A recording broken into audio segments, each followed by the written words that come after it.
റംലുവിന്റെ വീട്ടിൽ സുഹൃതന്റെ വിളയാട്ടം. വിനയത്തോടെ പായി. എന്നാലും എന്റെ റംലു.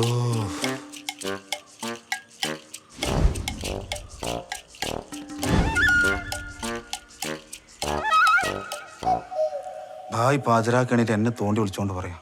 ബഷീറേ, പെരുമാനിയുടെ നാണക്കേട് നടക്കുന്നു. എന്റെ ചങ്കണ് തകർന്നുപോയി.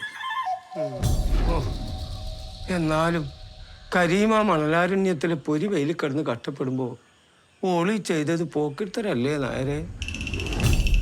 എന്ന് പറഞ്ഞ അപ്പോഴത്തെ ആ ഹാലിൽ പൊരിവയിലൊക്കെ ഓർക്കാൻ പറ്റുമോ കുട്ടിക്ക? പെണ്ണുങ്ങളുടെ മനസ്സെന്ന് പറഞ്ഞ അതിങ്ങനെ ആടിയാടി കളിക്കും. ആ മുജീബേ, ഈ വിഷമിക്കരുത്. നമ്മളെ റംലുവിന്റെ ഞാൻ അറിഞ്ഞു മുക്രി. അതിനിപ്പോ എന്താ, അതോളുടെ ഇഷ്ടല്ലേ. പിന്നെ നിങ്ങൾ കരീംഖാനെ വിളിച്ചതൊന്നും പറയണ്ട കേട്ടോ, അല്ലെങ്കിൽ തന്നെ നിങ്ങൾക്ക് അറിയാലോ. ഏയ്, ഞാനങ്ങനെ ചെയ്യടാ മുജിയെ. എന്നാ ശരിടാ. ഓ, അത് മറന്നുവല്ലോ കുറച്ചോനെ. ബഷീർ, ഇത് വലിയ അന്യായമാണേ. എന്തന്യായം? മലയാളം പോലും അറിയാൻ വയ്യാത്തൊരു വട്ടം ഭായി എഴുതി എന്ന് പറഞ്ഞ മലയാളം എന്തിനാ അറിയുന്നേ? അങ്ങ് കാണിച്ചാ പോരെ. ശരി, എങ്കിൽ എന്താ അങ്ങത്തിലൂടെയാണ് അയാൾ അവിഹിത നടത്തുന്നത് കാണിച്ചേ? ഇങ്ങനെ